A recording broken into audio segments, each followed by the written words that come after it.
dia então aos irmãos e irmãs, né? Graças e paz a todos, amém. O Fabinho me convidou para estar aqui nessa manhã com vocês, e aí pediu uma direção de Deus para que a palavra pudesse trazer. Deus colocou no meu coração que trouxesse Miqueias 6, 8, né? Assim, eu não sou muito convencional no sentido de esses pregadores Renato que falam, né?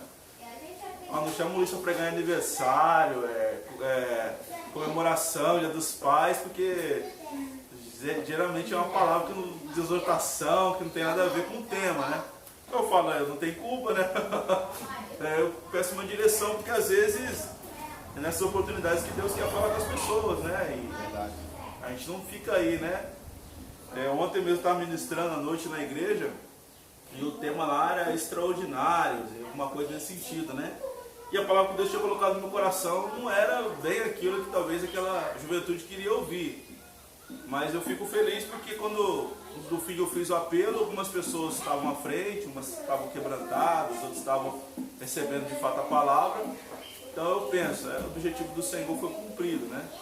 Um amigo meu, ele costuma dizer, ainda que uma pessoa no meio de um culto de 5.000 venha, aceite a palavra, se entregue a Jesus, a palavra do Senhor vale mais uma alma do que o mundo inteiro, né? Uma vida do que o mundo inteiro. Então, se você tem a Bíblia, não sei se projeta aqui como é, não? Miqueias 6:8.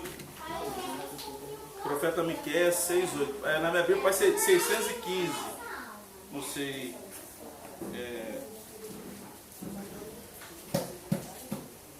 Não sei qual que é a Bíblia de vocês, mas vou ler aqui, né, o texto bíblico. Diz assim a palavra do Senhor.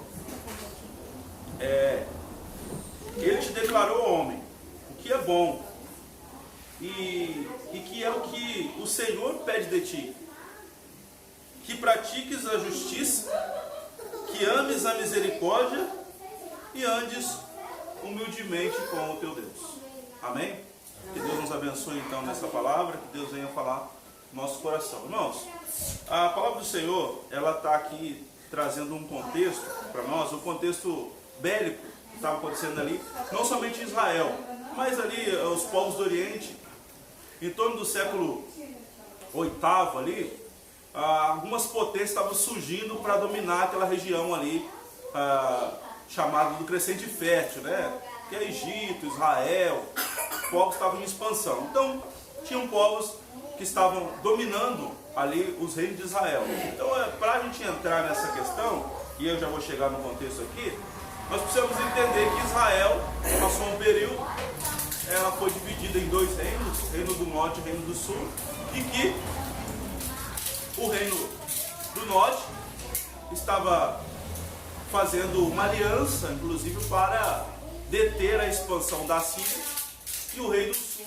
aceitou o apoio dos assírios para combater ali aquela aliança chamada Sírio-Efraimita. Então, em suma, dentro do próprio território de Israel estava havendo uma guerra, e as pessoas estavam, os reis estavam cada um de um lado. E aí levanta-se no sul, sobretudo, dois profetas que vêm para condenar então essa aliança bélica, essa aliança militar de Israel com outros povos. Primeiro entra Isaías, depois em paralelo vai entrar Miqueias.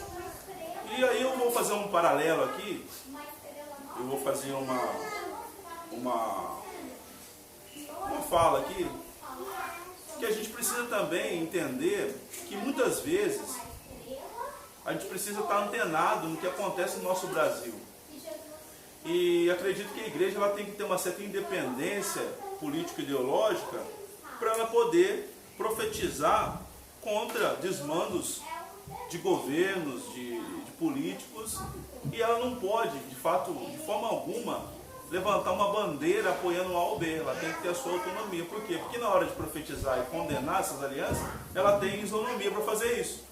Agora, quando às vezes a igreja se compromete, levanta uma bandeira, apoia político A ou apoia B, fica complicado depois ela conseguir profetizar contra aquilo que ela mesma um dia apoiou.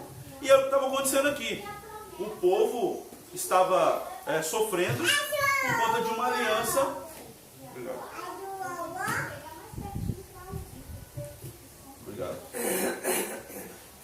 o povo estava sofrendo por conta de uma aliança, que foi uma aliança que não era muito aquilo que Deus queria para aquele povo.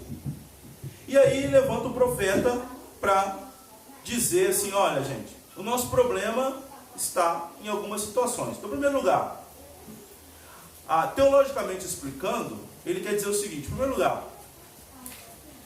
o que acontece na nossa vida é que às vezes a gente abandona a aliança com Deus, aquilo que é dos princípios de Deus, e quer seguir a forma humana. Essa é a grande crítica dos profetas. Eles estão dizendo assim, olha, nós temos a lei de Moisés, nós temos o ideal tribal que Moisés nos deixou, nós temos todo um código de leis que legisla sobre justiça, fala sobre espiritualidade, fala inclusive a questão de higiene, né, o livro de Levítico. Ou seja, e nós preferimos às vezes andar por caminhos que não são caminhos que Deus tem para nós. E aí, o que vai acontecendo? Isso vai sendo diluído na cabeça das pessoas, da sociedade, e às vezes a igreja ela vai entrando por certos caminhos que ela não deveria trilhar.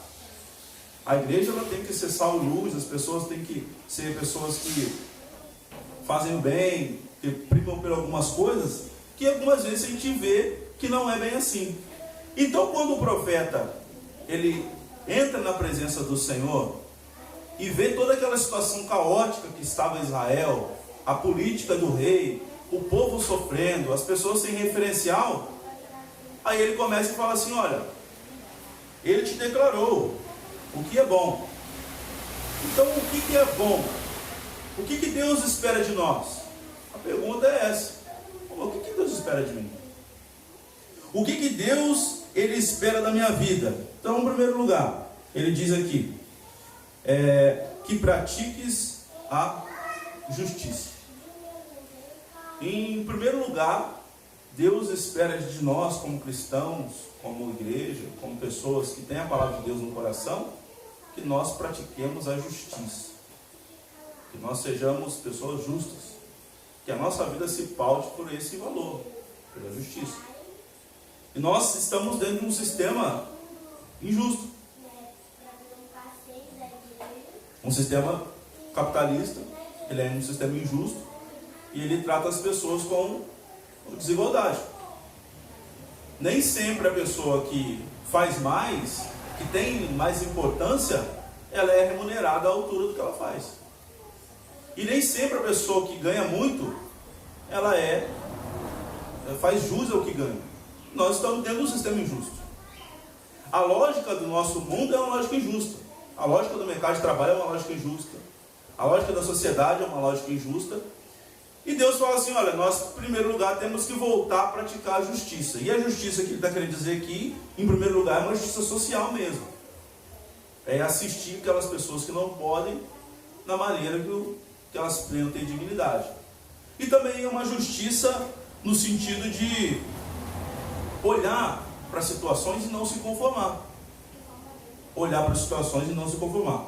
O grande reformador Calvino, ele dizia o seguinte, fala assim, você quer saber se uma igreja ela é cristã ou não? Você chega na cidade e conta o número de mendigos que tem na cidade. Porque pelo número você sabe se tem uma igreja cristã relevante lá ou não. O número de pobres, o número de viúvas, o número de pessoas desassistidas. Ou seja, o cristianismo, a fé cristã, aquilo que nós temos que fazer, tem que surtir efeito nas vidas que estão fora da igreja. As pessoas têm que olhar para nós e sentir a falta de alguma coisa boa. Se a gente, por exemplo, vier sair daqui, a gente fica pensando. Eu sempre fazia essa pergunta quando eu estava lá no sul pastoreando, falava assim, gente, se essa igreja sair daqui, sei lá, tirar esse prédio, demolir, fazer alguma coisa, qual será a falta que nós vamos fazer para a vizinhança? Só do fluxo de pessoas e de barulho, será? Então nós temos que começar a pensar na nossa vida como instrumento de justiça na mão de Deus, para que a gente possa fazer a obra que Deus espera de nós.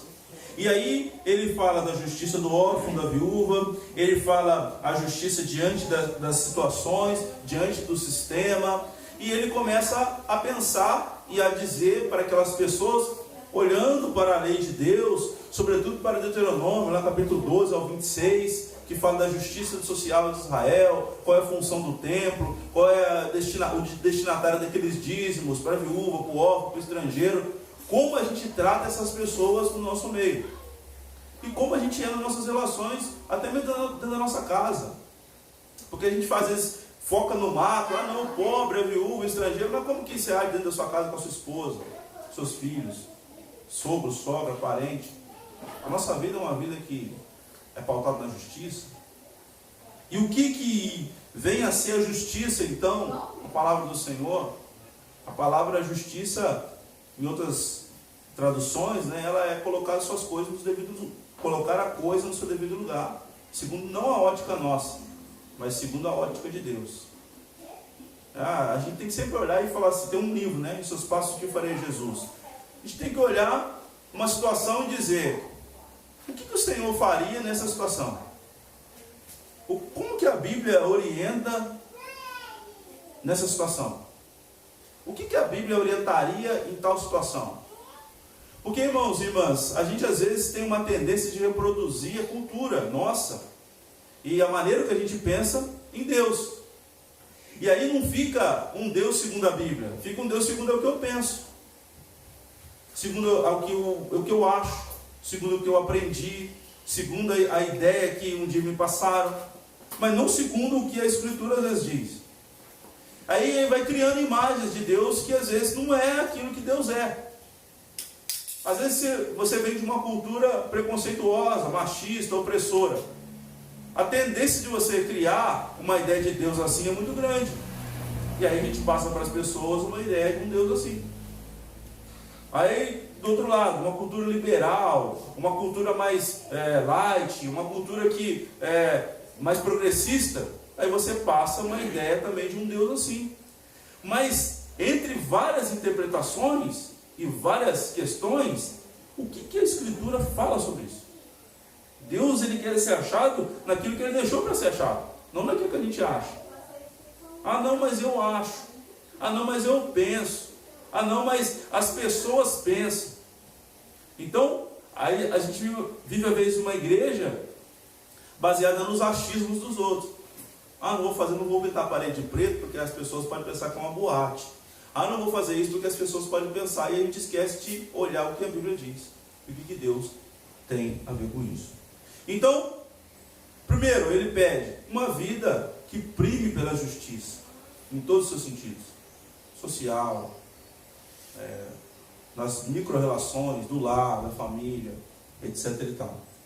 E ele vem falar um outro fator, ele fala assim, olha, que ames a bondade, ou a benignidade. E aí nós entramos também numa outra dinâmica. Por quê? Porque o nosso mundo está cheio de pessoas más, com aparência de bondade. As pessoas às vezes têm... Sabe aquele mal bonzinho? Aquela pessoa que te faz assim, um mal sorrindo, com a voz doce, com aquela voz mansa. Quando você vê, já foi. A gente está vendo a sociedade assim. Fala bonito, fala manso, é uma pessoa, mas por detrás é mal. E o profeta está dizendo, nós precisamos estar intimamente ligados com a bondade, nós precisamos amar a bondade e praticar essa bondade. Teve um amigo meu que esse dia me ligou, e ele estava falando sobre a igreja que ele estava pastoreando, e falou, rapaz, estou passando uma luta aqui. Ele falou, você acredita? Tem gente má na igreja. Eu falei, opa.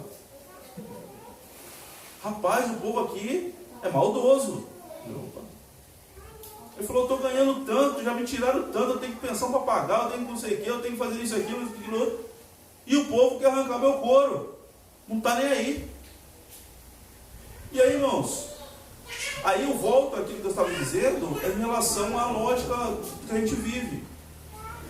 Essa lógica da maldade é uma lógica do sistema que a gente está inserido. É a lógica do sistema social, que se reproduz. Igual lá em Resende, lá na minha região, lá tem montadoras, Volks, tal, várias montadoras.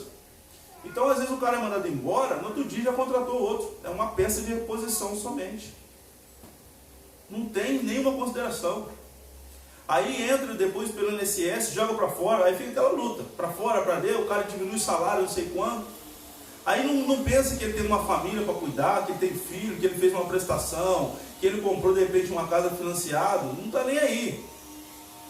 E aí muita gente entra nos caminhos loucos, e aí a opressão vai gerando, desencadeando problemas em cima de problemas, e de repente a pessoa surta, fica maluco. Teve caso aí lá, mais de um caso de assassinar pessoas. O rapaz foi mandado embora, foi por conta de um supervisor, foi lá e matou o supervisor. Não foi um caso não, tem mais de um. Por quê? Porque a pessoa fica desequilibrada. E o sistema que às vezes a gente está inserido é um sistema mau, é um sistema impessoal, é um sistema duro. Mas, como cristãos, como povo de Deus, a gente é chamado a pregar contra isso. Nós temos que primar pela bondade. Ainda que as pessoas vão chamar você de bobo, ainda que vai chamar você de quadrado, ainda que vai falar, não, mas ninguém faz isso. Eu não estou aqui para ganhar apoio popular, estou aqui para fazer a vontade de Deus. E a benignidade, ela é um assunto que está em pauta hoje. Por que as igrejas hoje não são relevantes socialmente falando? Tem uma avenida lá no bairro, que sem brincadeira nenhuma, deve ter umas 20 igrejas. Não é o que dá 1 quilômetro ali, nem isso, né? Menos, dá 1 quilômetro. Tem umas 20 igrejas. Uma do lado da outra. Tem uma que é em frente da outra, você atravessa a rua, tem uma igreja do lado, aí tem uma do lado da outra, aí você anda mais 50 metros, tem outra, aí você anda mais quantos metros, tem outra. Igreja é o que não falta ali. Aí eu pergunto, qual é a relevância dessas igrejas para o bairro? Droga, tráfico, prostituição, bebida e outras coisas mais. E aí a pergunta é, será que as pessoas que estão ali dentro amam a bondade? Ou a gente apenas está frequentando uma nova religião, um novo templo, um novo clube social, mudou de igreja, mudou de lugar? O profeta fala, olha, nós precisamos amar a bondade. E fala para o rei Acás, fala, rei Acás, não é assim. A nossa lógica não é desse mundo. Nós não precisamos fazer uma aliança com a Síria para nos defender, porque quem nos defende é o Senhor. E na eleição aí, me desculpe quem é contra, né?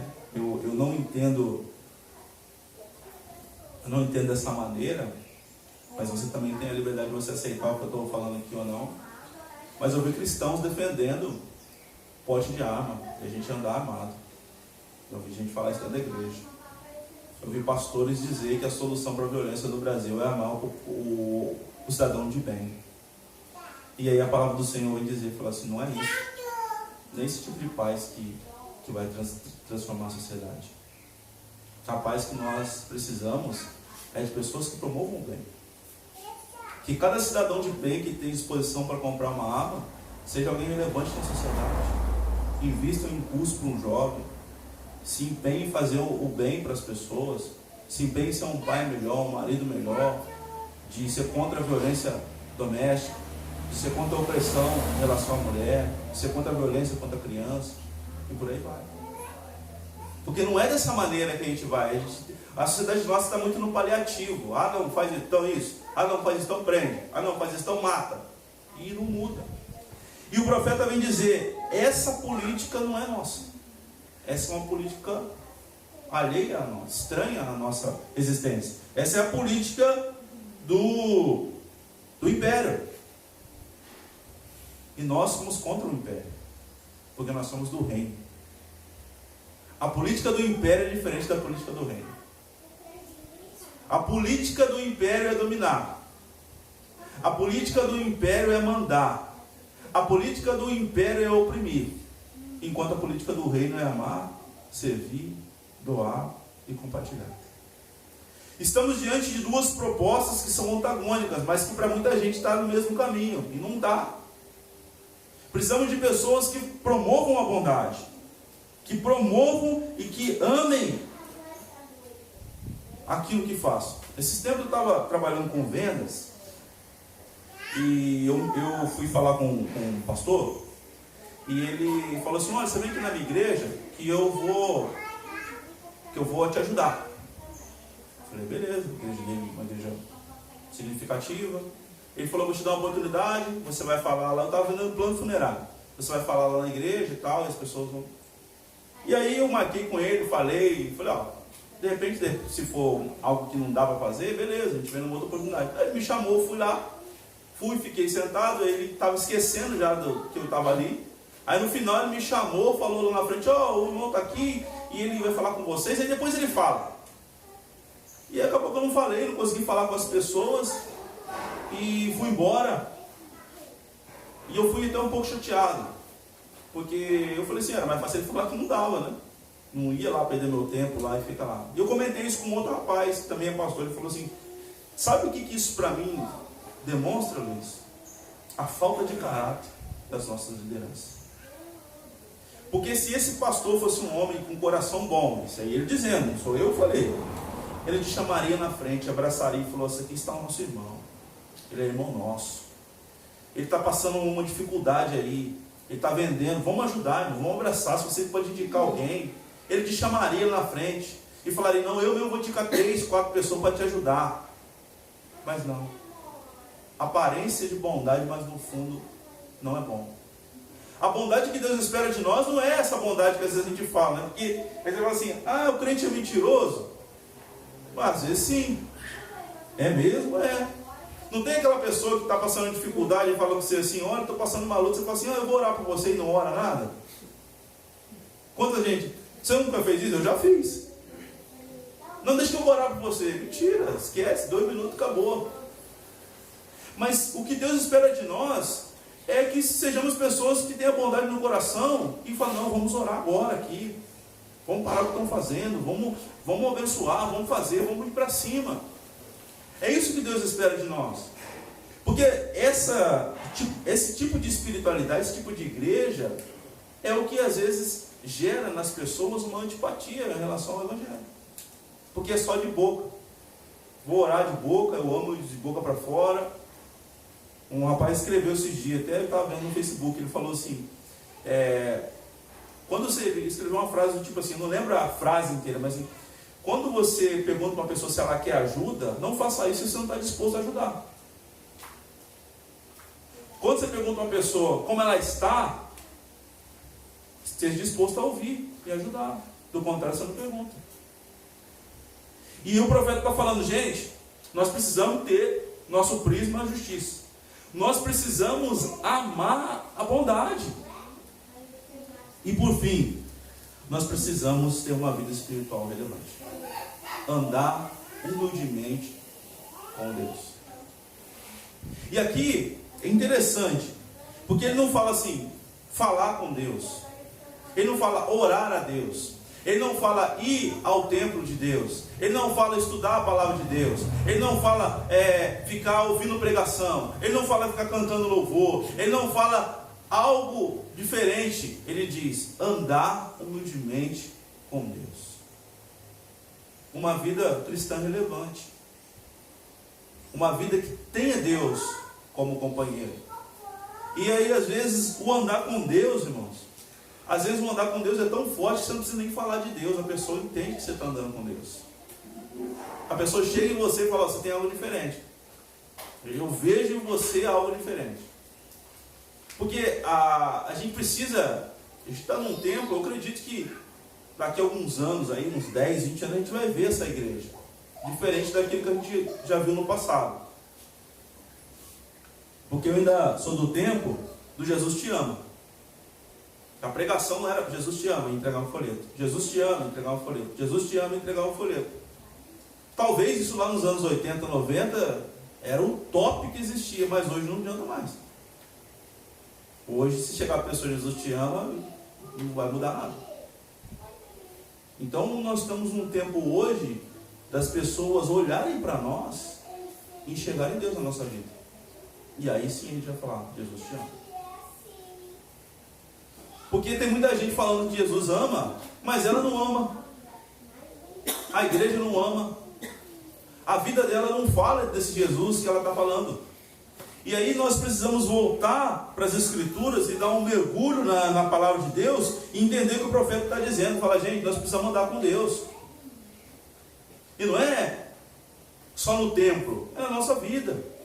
Está falando lá para o rei a casa, ó rei, você tem que andar com Deus. Falou para o sacerdote, você tem que andar com Deus. Não adianta você vir aqui ministrar aqui no templo Você não está com Deus, ué. E nós precisamos olhar isso e dizer, de fato, precisamos nos voltar para uma espiritualidade que fale o coração das pessoas.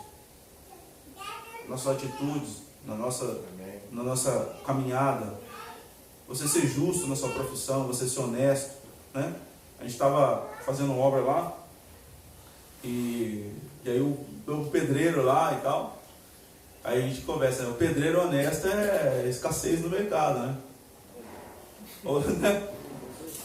Aí eu começo a fazer uma obra e de repente faz um orçamento, o negócio triplica, aí deixa a obra pela metade, aí de repente o cara faz uma obra e você cobra um preço, vê que de repente você tem um dinheirinho a mais, ele já, na outra ele já quer ganhar. E aí você olha e pensa, você fica refém, você precisa da obra, você precisa do pedreiro, você joga com a sorte, né? E quando Deus nos chama para ser pessoas relevantes, será que não pode ter um homem abençoado por Deus que fala, não, eu vou romper com esse paradigma, eu vou ser alguém honesto? O Fabinho foi policial um tempo e eu conversava com o subtenente da polícia, um homem muito correto, um homem muito honesto, e eu falei para ele assim, rapaz, você resume para mim a polícia assim. Ele falou assim, resumo numa frase para você. Ele falou assim, é uma escuridão. Você andar, você não sabe com quem você fala, com quem você comenta, porque de repente você pode fazer uma coisa e o rapaz ser protegido de alguém lá de cima e de repente você acaba assim. E aí eu pergunto, será que Deus não pode levantar pessoas justas, honestas, para comandar determinadas situações? Pessoas de fato que andam com Deus. Não para ficar ali, às vezes, fazendo culto, pregação, não que seja ruim, mas que de fato toque no caráter, e a gente precisa dessa mudança. Uma mudança mais profunda, de uma vida que reflita a Deus, não somente de palavras, mas em atitudes. Que fale a verdade, que ame a justiça, que faça coisas boas. Então, o profeta ele dá aqui uma resumida. O que Deus espera de nós? Ele fala, praticar a justiça, amar a bondade e ter uma espiritualidade relevante e andar conosco. O caminho de volta é esse. É olhar para as Escrituras e ver que Deus ele tem um projeto para cada situação que a gente está vivendo. Essa igreja faz um ano, né, completa um ano, aniversário de um ano. Deus continue abençoando, né, essa obra. Mas eu lembro que quando eu conversava com o Fabinho, ele tinha essa proposta de ser uma igreja diferente, uma igreja relevante, né? Que Deus possa assim conservar o coração de cada um de vocês. Cada um de nós aqui somos uma gota no oceano. Podemos fazer diferença se a gente colocar a nossa vida na presença do Senhor e permitir que o Senhor venha de fato nos orientar, né? Que você possa gravar então essa mensagem de Deus ao seu coração. O que o Senhor espera de ti? Que pratiques a justiça, que ames a misericórdia e que andes corretamente, humildemente com o teu Deus. Amém? Vamos ficar de pé, vamos orar?